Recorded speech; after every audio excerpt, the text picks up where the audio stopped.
Welcome সবাই রে। তো আজকে এমন কিছু না, স্পেশাল কিছু। তো আমি এক্সপেরিমেন্ট একটা করতেছিলাম যে মাংস কেমনে কেমনে রান্ধন যায়। তো প্রথমে আমি ভাবছি যে গ্রিন মটর আমি কিনা লাই, কারণ মা আমি দেখছি গ্রিন মটর দিয়ে সেটা মাংস দিয়ে রাঁধছে, খুব স্বাদ ছিল। একবার জায়গা 3বার খাইছিলাম আমি। তো এই জায়গার মধ্যে আমি ভাবলাম না গ্রিন মটর দিয়ে খামো। তো এরপর মাথার ভিতরে গ্রিন মটর যদি থাকে তাহলে টমেটো দিমু একটু একটু কাটতে সেটা, এরপর একটু দই দিমু মিলাই সেটা মিলাই টেলাই দিয়েছি। তো আমার কাছে লাগছিল যে দই তো ডাইজেস্টিভের লেগে খুব ভালো, তো চলো দই টই দিয়ে সেটা একদম পুরো ম্যারিনেট করে সেটা ওই বয়াইছি। ওখানে এটা যে আমি মাংস রান্তাছি, এটা আমার কাছে এক ফোড়ও লাগতেছে না এটা যে মাংস হইতেছে। আমি দেখাইতেছি একবার, এটা লাগতেছে যে সবজি হইতেছে, কিন্তু ওভারঅল কেমন হইব লাস্ট টাইম জানি না। আগে ওখানে মিডলে আমি একটু কালারটা দেখাই। এই দেখো, এটা হচ্ছে গ্রিন মটর, এদিকে হচ্ছে টমেটো, আর এই হচ্ছে দই দিয়ে কালার। অ্যাকচুয়ালি কি তার দইটা আছে না, দইটা আসলো ছোটো প্যাকেট হয়ে, তো এটা আমার দেওয়ার লাগলো হলে কম।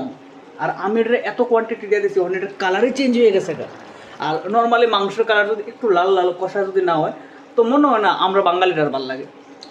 ওখানে না ফালান যাইব, কারণ মাংস হচ্ছে প্রিয়। না ফালাইতাম পারতাছি না রাখতাম পারতাছি, মোটামুটি আধা ঘন্টা ধরে এটার দিকে চাইতেছি কোন সময় জলটা শোয়াইব লাল হইব। আজকে বোধ লাল হইতো না। তো বাহি জানাই এমন এক্সপেরিমেন্ট করো, বুঝছো? ভালোই তুমি না খাইতে পারো, কিন্তু এক্সপেরিমেন্ট করা দরকার। এই জীবনে এক্সপেরিমেন্ট ছাড়া কি আছে? নাহলে তো পুরানা খাবার। কেমন খাবার? পেঁয়াজ আলুর লগে মিশাই দিছে দিছে ডাক্কা দিছে, এরপরে মাছের আরে কি জানি মাংসটা দিয়া দিছে থাল দিয়ে ডাকনা।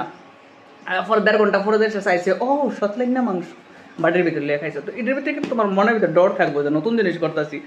বালা হইলে একদম অতি উত্তম, আর খারাপ হইলে ফালান ছাড়া উপায় নেই। আর ফালাইতাম তো না, কারণ মাংস সিদ্ধ হলে আমরা খাইতাম পারি, ঠিক না?